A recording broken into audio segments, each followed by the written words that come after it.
आ गए आप। स्वागत करशु तमारू अपनी YouTube channel P dot classes ने अंदर कंजेक्शन कंजेक्शन कंजेक्शन आ कंजेक्शन नो 5मो विडियो से मैं बधा ज कंजेक्शन बनावानुं सपनु पूरुं करवा माटे वयो ऊभो छुं। हूँ बधा ज कंजेक्शन बनावीने जंपीश। तो आजे बीजा बे नवा कंजेक्शन तमारा माटे।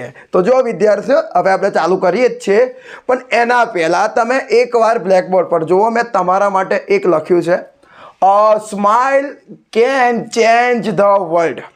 मीनिंग विद्यार्थीओ के एक स्माइल होय ने, एक स्माइल दुनिया ने बदली सके छे। हाँ, जो तमे दुखी होय तो दुखी रहेवानुं बंद करी दो, खुश रहो। आ दुनिया में खुश रहेवुं बहुत ज जरूरी है, समझी गया? एटले एक स्माइल आखी जगत ने बदली सके छे। एटले हैप्पी रहो, हूँ हैप्पी, तमे हैप्पी, बधा हैप्पी। तो चालो आपणे भणवानुं चालू करीए। ओके, तो जो विद्यार्थीओ नवा बे conjunction for you, so therefore. Okay, एटले बे कंजेक्शन छे विद्यार्थीओ। एकનું નામ છે સો, SO, એને શું કહેવાય? સો। અને બીજું છે ધેર ફોર, એટલે બે કન્જેક્શન સો અને ધેર ફોર। ઓકે, હવે એનો અર્થ જુઓ તમે। અર્થ મેં તમારા માટે લખ્યો છે। આ બંનેનો ઉપયોગ એક જ, આ બંનેનો અર્થ સમાન જ થાય। સો અને ધેર ફોરનો અર્થ મીનિંગ બંનેનો સમાન સરખો રહેશે। ઓકે, તો અર્થ શું થશે? એટલે, માટે અને તેથી। સો અને ધેરફોર નો अर्थ માટે, એટલે અને તેથી। સો નો अर्थ पण બંનેનો સમાન થશે। ઓકે, હવે લખીએ उपयोग। उपयोग विद्यार्थी શું થાય ખબર છે? પરિણામ બતાવવા માટે વપરાય છે। હા, જો તમે મારો લાસ્ટ વિડિયો ના જોયો હોય તો પ્લીઝ તમે એકવાર જોઈ લો। એમાં આપણે બીકોઝ ભણેલા। બીકોઝ નો ઉપયોગ શું? બીકોઝ, સિન્સ અને એસ। તો પરિણામ, કારણ, કારણ જાણવા માટે, કારણ બતાવવા માટે વિદ્યાર્થીઓ શું વપરાય છે?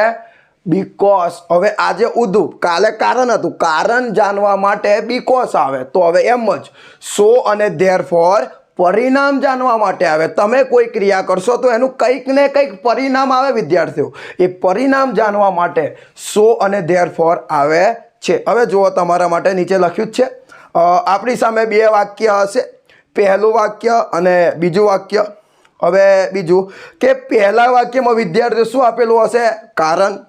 અને બીજા વાક્યમાં વિદ્યાર્થી શું હશે? પરિણામ। હવે જે બીકોઝ વાળું જે હતું ને, એમાં કેવું હતું ખબર? પહેલા વાક્યમાં પરિણામ હતું અને બીજા વાક્યમાં કારણ હતું। જ્યારે આજે પ્રથમ વાક્યમાં કારણ છે અને બીજા વાક્યમાં પરિણામ, એકદમ ચેન્જ, વિરોધ કરી દો, ઓપોઝિટ થઈ ગયું છે। બરાબર? તો ધ્યાન રાખજો, આની અંદર પરિણામ જે હશે એ બીજા વાક્યની અંદર હશે। ઓકે, હવે બીજું, બંને વાક્યોની વચ્ચે મૂકવામાં આવે છે। હા, આ બંને કંજેક્શન તમે સો મૂકો તો પણ તમારે બંને વાક્યની વચ્ચે જ મૂકવાનું રહેશે।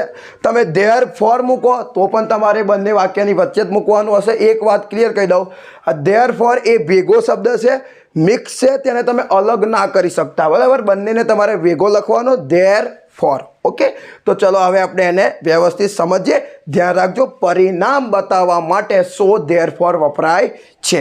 આપણે એક્ઝામ્પલ જોઈએ। પ્રથમ વાક્યમાં કારણ, બીજા વાક્યમાં પરિણામ। હું હોશિયાર છું, હું પરીક્ષામાં 90% મેળવી શકું છું। જો વિદ્યાર્થીઓ, આ આપણું પ્રથમ વાક્ય છે। આ જે છે એ આપણું પ્રથમ વાક્ય છે। હવે આપણે શું જોયું? પરિણામ। પહેલા પ્રથમ વાક્યમાં શું આવે? કારણ। તો હોશિયાર શું એ મારું કારણ છે। હોશિયાર શું એ મારું શું છે? કારણ। બીજું વાક્ય, હું પરીક્ષામાં 90% મેળવી શકું છું। તો એ વિદ્યાર્થી મારું પરિણામ છે કે હા, દર વર્ષે મારું પરિણામ કેવું આવે ખબર છે? કે હું દર વર્ષે પરીક્ષામાં 90% મેળવી શકું છું। દર વર્ષે 90% મારે આવે છે। 8માં 90 આવે, 10માં 90% આવે, 12માં 90% આવે, એવું મારું પરિણામ આવે છે।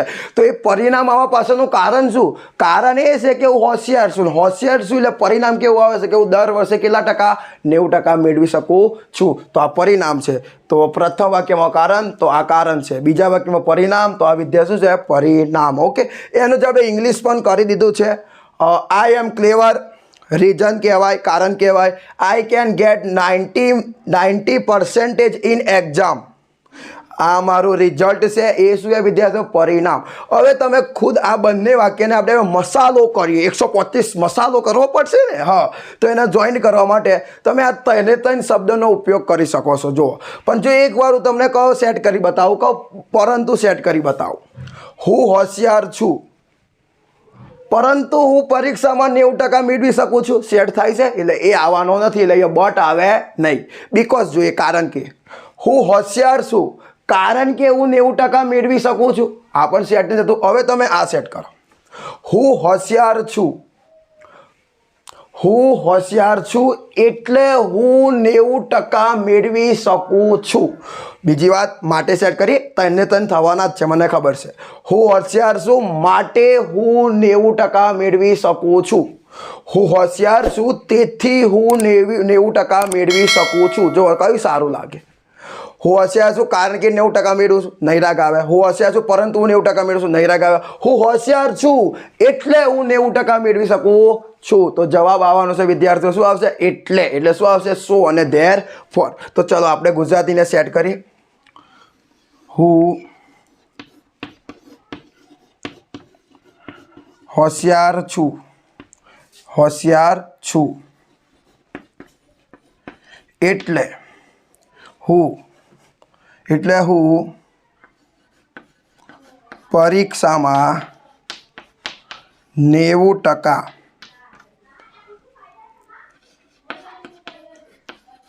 મેળવી શકું છું. હવે આનું ઇંગ્લિશ કરીએ. ચાલો, ઇંગ્લિશ તો કરી જ દેવું પડશે ને. તો જો ઇંગ્લિશ કરીએ. હવે આ વાક્યનું ઇંગ્લિશ તો આપણી જોડે સહેજ આપેલું જ હોય છે. આઈ એમ અ ક્લેવર. ઓકે વિદ્યાર્થીઓ, આઈ એમ અ ક્લેવર આટલું તો લખ્યું જ છે ને. હવે આ શબ્દ છે એટલે તમારે જે લખવું હોય તો હું સો લખીશ. તો so I am a clever, so I can get 90% in exam. જો વિદ્યાર્થી થઈ ગયું.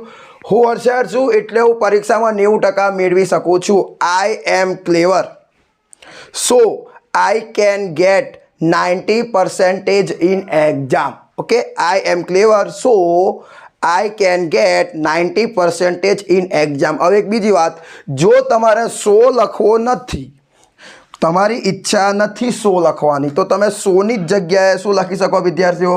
તમે 100ની જગ્યાએ આ ધેરફોરનો પણ ઉપયોગ કરી શકો છો.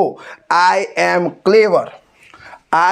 ક્લેવર therefore I can get 90% in exam. Okay, તમે બંને રીતે કરી શકો છો. આ તમારું પરફેક્ટ કન્જેક્શનથી વાક્ય જોડાઈ ગયું.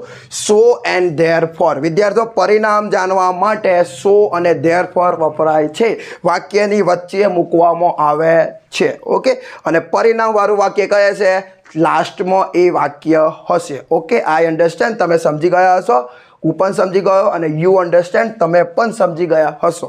હવે આપણે આવું એક બીજું એક્ઝામ્પલ જોઈએ.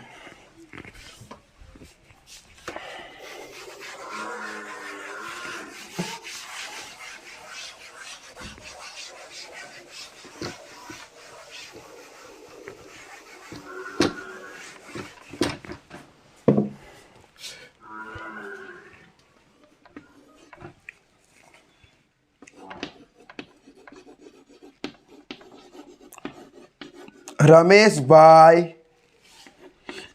is poor.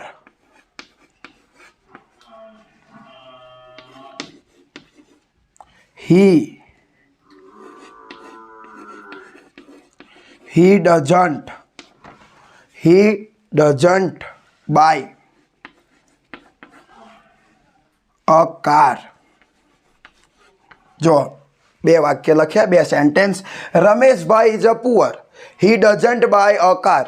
રમેશભાઈ ગરીબ છે, તે એક કાર ખરીદી શકતા નથી. શું થાય ગુજરાતી? ચલો સેટ કરીએ. રમેશભાઈ ગરીબ છે, તે કાર ખરીદી શકતા નથી. રમેશભાઈ ગરીબ છે એટલે તે કાર ખરીદી શકતા નથી.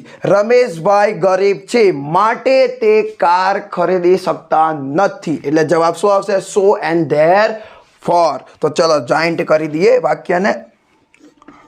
Rameshbhai is poor. Rameshbhai is a poor. So ચલો આ વખત ધેર ફોર લખીએ. સો નહીં પણ there. Rameshbhai is a poor therefore he no H small. He doesn't buy a car. Okay વિદ્યાર્થીઓ, જુઓ તમારા માટે ક્લિયર થઈ ગયું. ઓકે ચલો એક એવું બીજું વાક્ય લઈએ જેથી ફટાફટ આપણને આઈડિયા મળશે. ઠીક છે, ચલો. Reena was rich. she went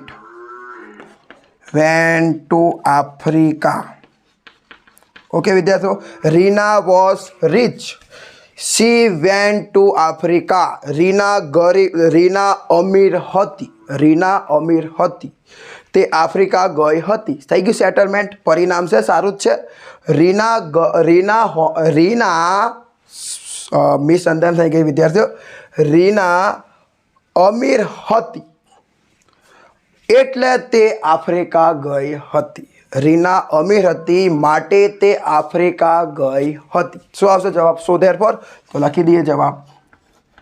Reena was rich. સો લખો યા ધેરફોર લખો, બરાબર, કોઈ જ વાંધો છે નહીં. તમારો જવાબ એકદમ સાચો પડશે, આફ્રિકા.